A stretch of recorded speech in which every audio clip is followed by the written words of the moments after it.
it's okay. gledamo Again, finale that's now the highest World point value we've Cupa. seen. Even Evade adds, look at this, Ovo je 75 points game right u now. toku, ali These numbers are getting out of mi smo control. sad Borman down in krenuli, the to lower jest ja strike. He's sam going to be krenuo dropped. sad da He's gledam got to fight Sensei. Look up. i da He's got to vidimo get Sensei. He's going to drop down in front.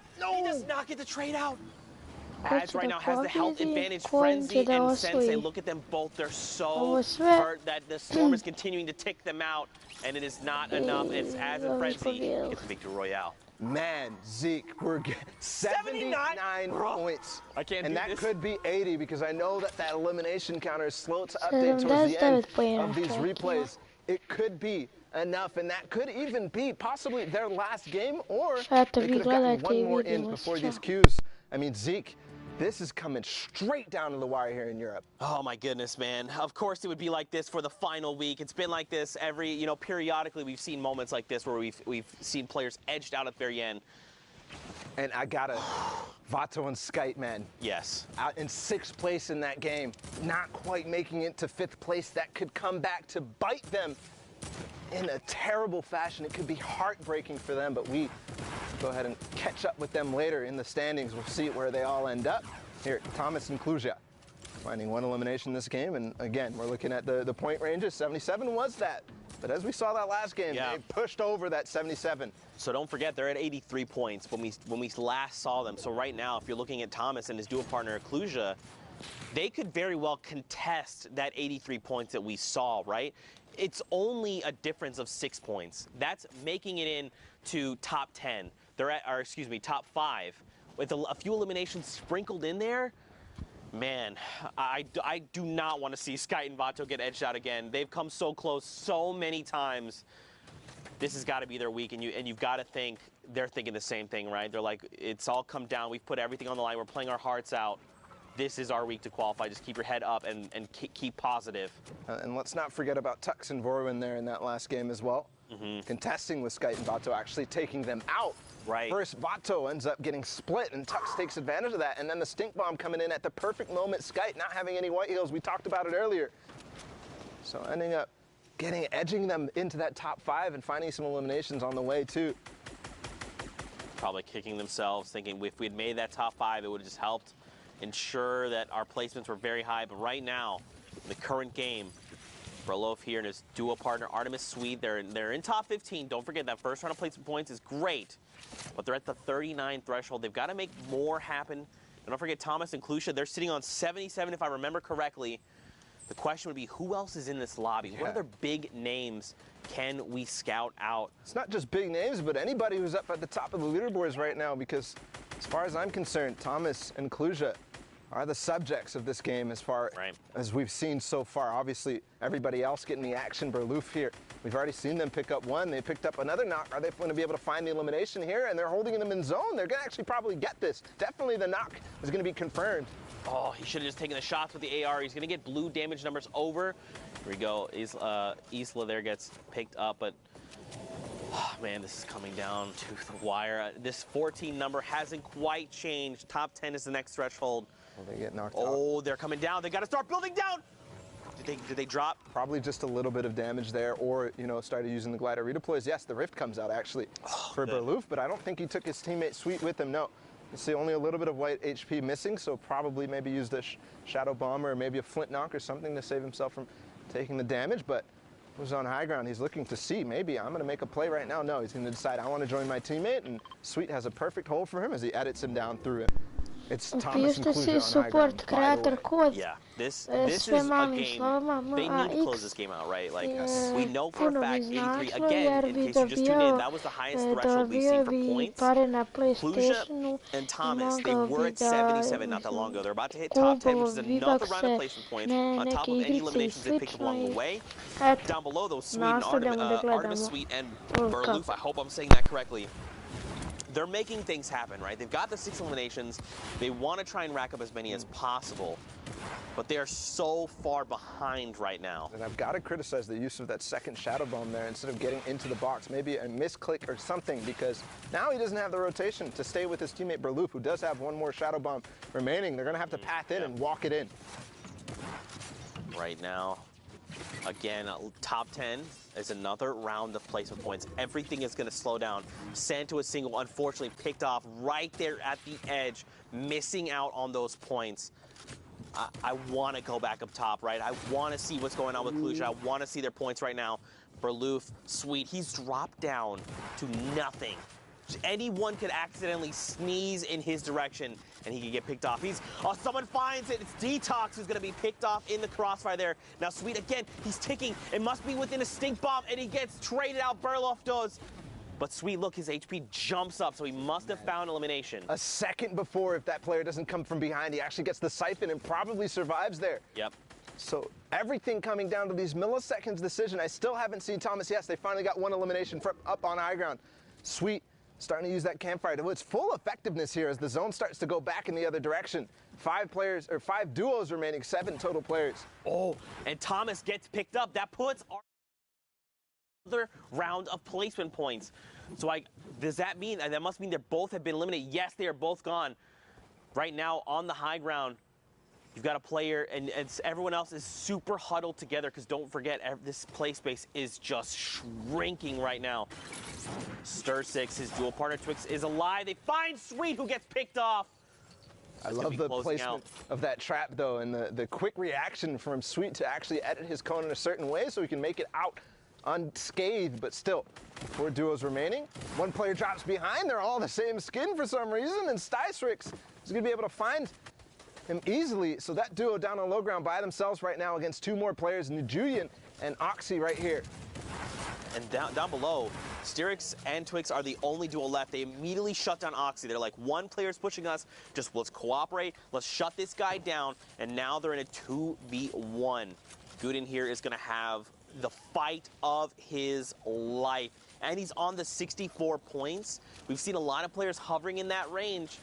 This could make the difference if he could find both of these eliminations and the victory royale. 5 points could make the difference. He gets cracked, Bala, down to 23-13. Oh my God! Oh my God! That was the sickest split knock I've ever seen! That could have been the sickest split knock I've ever seen, because if he got that elimination and landed, he could have gotten the siphon and all of a sudden forced this into a 1v1 with HP advantage. But unfortunately going to go out into the zone, not able to control himself with the flint knock.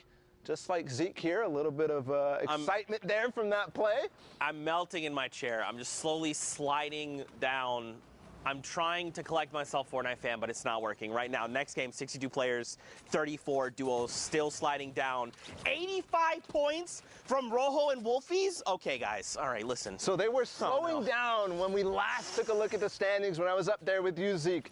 They were slowing down. They fell out of that first place. They're starting to creep down to that 6th, that 7th. We were talking about whether their games have been played yet, but climbing back in a strong fashion here. They've got one more game, and at 85 points, if they make this a big one, they could break 100 and almost guarantee themselves a spot to New York.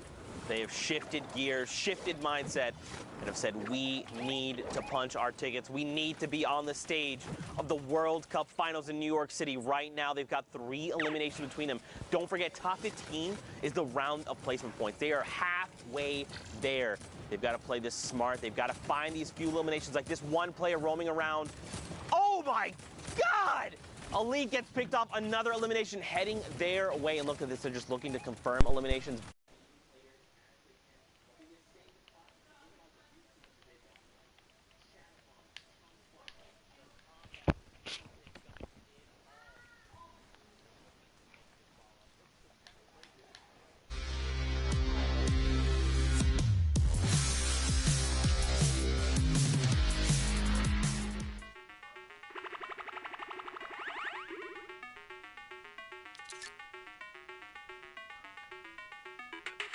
Damage bet in the top left right now. We're not only looking at the threshold of reaching top 20.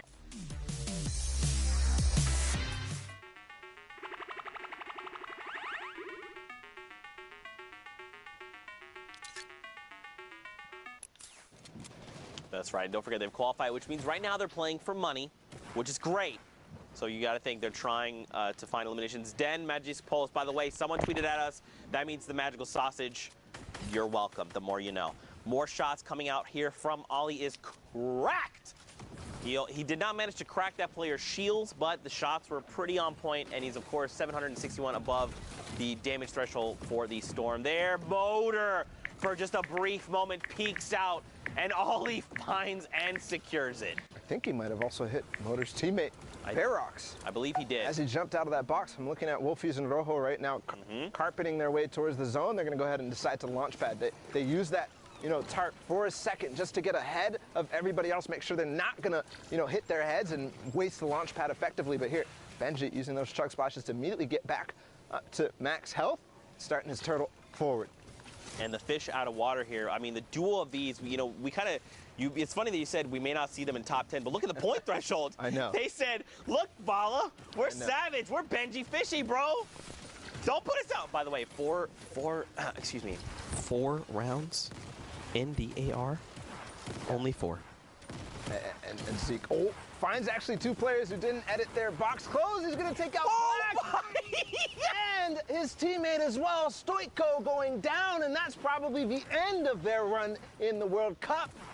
Benji literally just said, Zeke, I don't care about these 4 AR rounds. Watch me pick up the double, and now I'm sitting on 300. Check me again, bro. I'm a fish out of water. I can breathe in fresh air.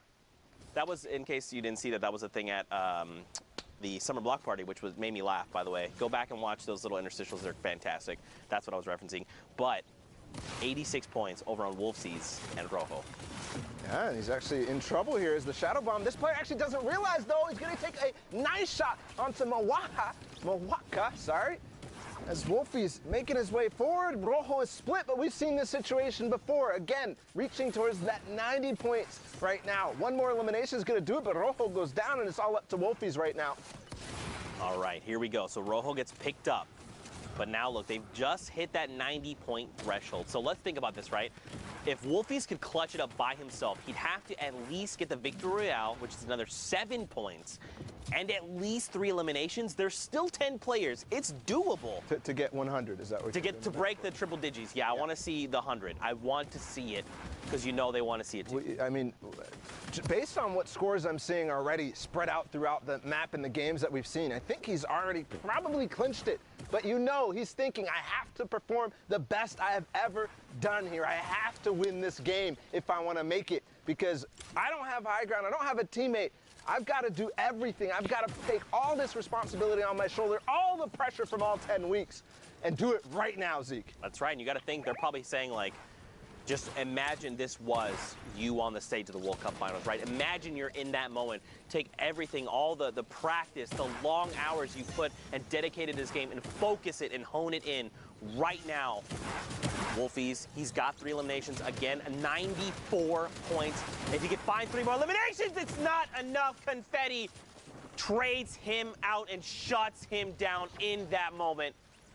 And now it's coming down to this. It's a 2v1. Confetti and Toos. It's kind of crazy because we started World Cup in week 1 in semifinals. Toos playing in solo is actually destroying the semifinals, and now here again, ending EU. Is he going to be able to pick up this win? It could propel them up to 71 points, but it's going to happen. Ollie goes down, almost makes a hero RPG play onto Confetti. My heart dropped for a second there, but that really could be, a story from the start to the finish, Zeke. Yeah. This is, I think, the only fitting thing now to do. I'm stressing out of my mind, but for now, let's send it into Pookie. She's in the studio. She's going to break down what's going on. Thank you so much, Zeke. You know what? Go get yourself a sandwich. Go get a drink of water. Calm down. I was over there. You were stressing out for sure. I am joined here with Sundown. Those games are absolutely incredible. You always putting on a show.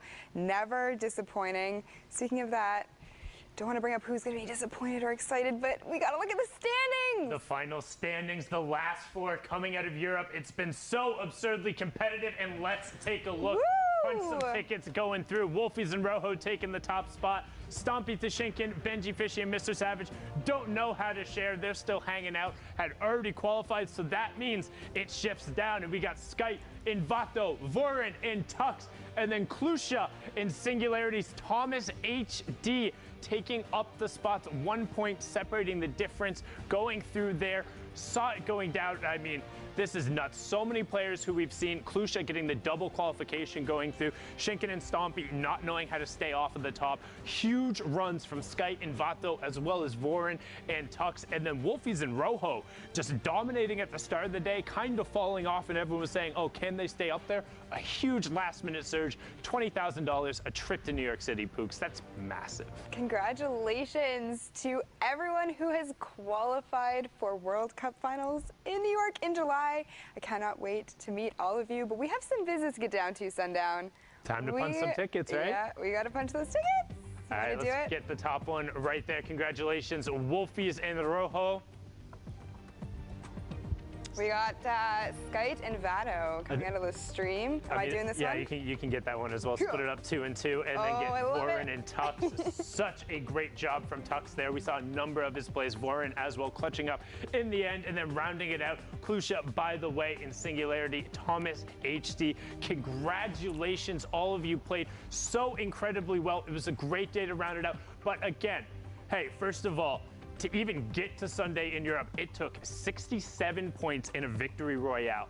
Like, if you were playing on Sunday, you're among the best of the best there, and just because your name isn't up here doesn't mean you're done. There's always going to be more to play for. There's always more there. And speaking of always more competitive Fortnite stuff, we recently actually just launched our own dedicated Twitter to all things competitive Fortnite. You know, let's just throw it on up there. Go ahead, give it a follow as well. It's twitter.com/FN competitive, and I mean, there's always a way to get involved. We're going to be highlighting plays, we'll be doing breakdowns, we'll be asking you who your favorite players are up there, so keep an eye on that. And then let's also see what is up on the social wall and what players had to say up there. Boom, right on up there, and then everyone saying welcome to Twitter on there. Let's go, people being excited about it, and look at that. I love the Sharks. Just a cutest graphic I've seen.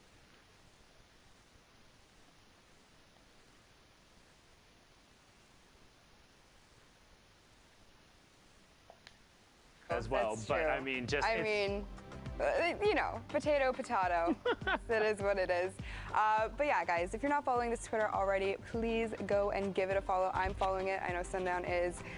Tweet to us on there. We'll be replying to stuff all day today. But you know what? I feel as though, you know, we've seen a lot of games coming out of Europe today. You know, we've seen a lot of people, you know, punch their tickets. Congratulations to everybody so far. I cannot personally wait to get into the next set of games. So before we do that, we are going to go to a quick break. Do not go anywhere, because when we come back, we'll have more Fortnite action. Let's fly out to the lobby. Let's fly out to the lobby. Let's fly out to the lobby to get your squad some nugs. Burgers from dirt to munch. Tacos Royale with brunch. Red juicy's a tasty treat for Lil Whip, Peely, and Pizza Pete. Let's fly out to the lobby to get your squad some nugs. Let's fly out to the lobby to get your squad some nugs. What's up, Fortnite fam? Sundown here, and today we're going to talk about the Tactical Assault Rifle and its addition to competitive play.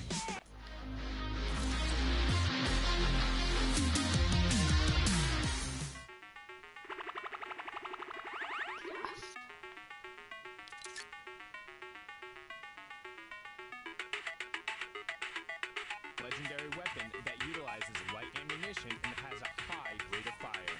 It does 22, 23, or 24 damage depending on rarity, has a pretty fast first shot accuracy timer, and a dope reloading animation. I mean, come on, just look at it. We've seen a lot of competitive players opt into using the Tactical Assault Rifle over the course of the Fortnite World Cup online open qualifiers. So let's hear from some of the players who qualified for the finals and get their thoughts on the TAC AR's addition to the game. It's really good. like really, really good. Once you get to endgame scenarios like 5th zone and beyond, it absolutely beams. It's very, very viable in meta right now. Everybody's been using it.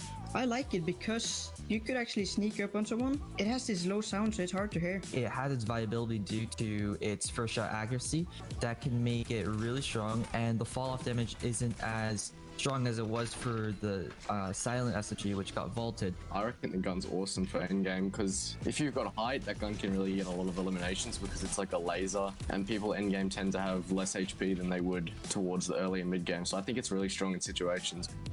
Thanks for watching. What are your thoughts on the tactical assault rifle, and when do you like to use it? Send us your opinions using the hashtag Fortnite World Cup, and I'll see you on the battle bus, or maybe on the high ground with Attack AR.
Fortnite fam, did I beat you in rock, paper, scissors? Hashtag Fortnite World Cup. I probably did because I'm really good at it. It's the only thing I'm good at ever.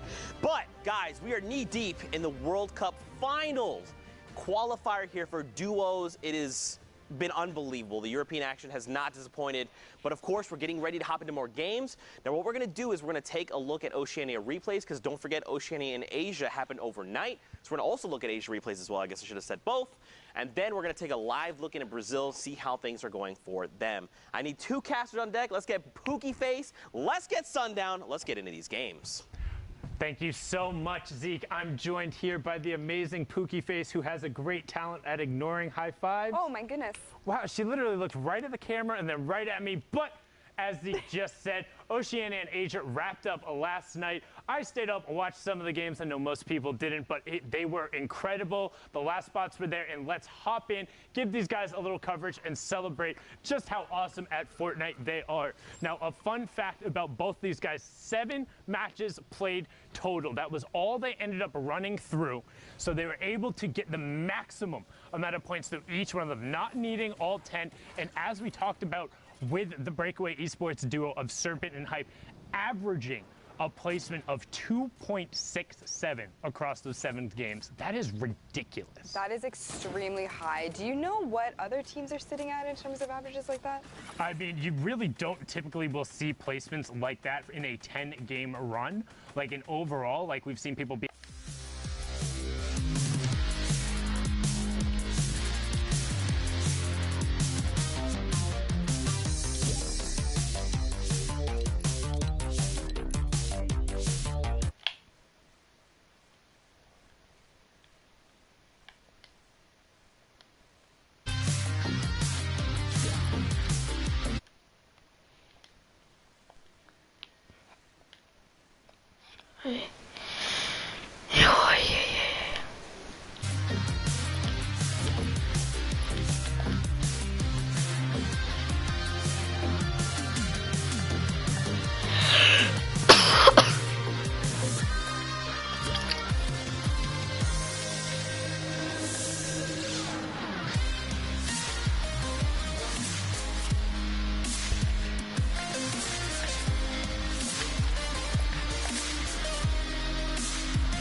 Toivottavasti saa vähän video, se teki mikä.